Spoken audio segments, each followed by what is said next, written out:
আজ আমরা এমন এক যুগে বাস করছি যেখানে ঘুম থেকে ওঠার পর প্রথম যেটা দেখি তা হলো মোবাইল স্ক্রিন।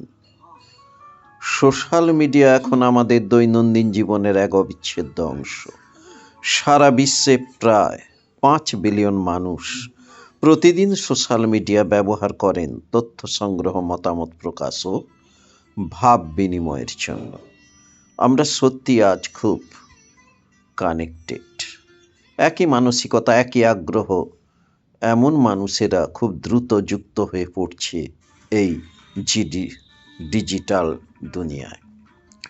বিজ্ঞানের এমনই ব্যবস্থা, আমরা কি দেখি, কি লাইক করি, কি শেয়ার করি, সব কিছু বিশ্লেষণ করে আমাদের সামনে বারবার সেই একই ধরনের তথ্যই তুলে ধরা হয়।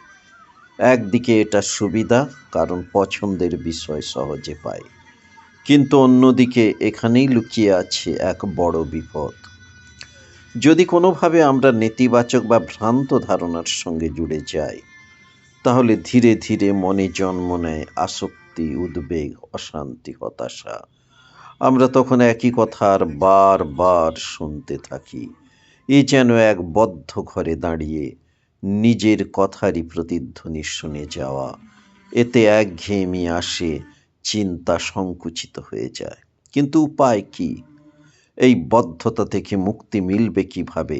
স্বামী বিবেকানন্দ এমন শিক্ষার কথা বলেছিলেন যেখানে মানুষ স্বাধীনভাবে চিন্তা করবে, নিজের পায়ে দাঁড়াবে, প্রশ্ন করতে শিখবে।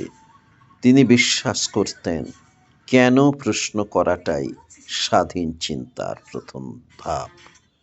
এই চিন্তার ক্ষমতা আমাদের সাহায্য করে পক্ষপাতিত্ব, কুসংস্কার, ব্যক্তিগত আবেগের প্রভাব ছাড়িয়ে বাস্তব ও যুক্তি নির্ভর সিদ্ধান্ত নিতে। শুধু সমাজে নয়, নিজের জীবনেও ভালো সিদ্ধান্ত নেওয়ার জন্য এই ক্ষমতা অপরিহার্য।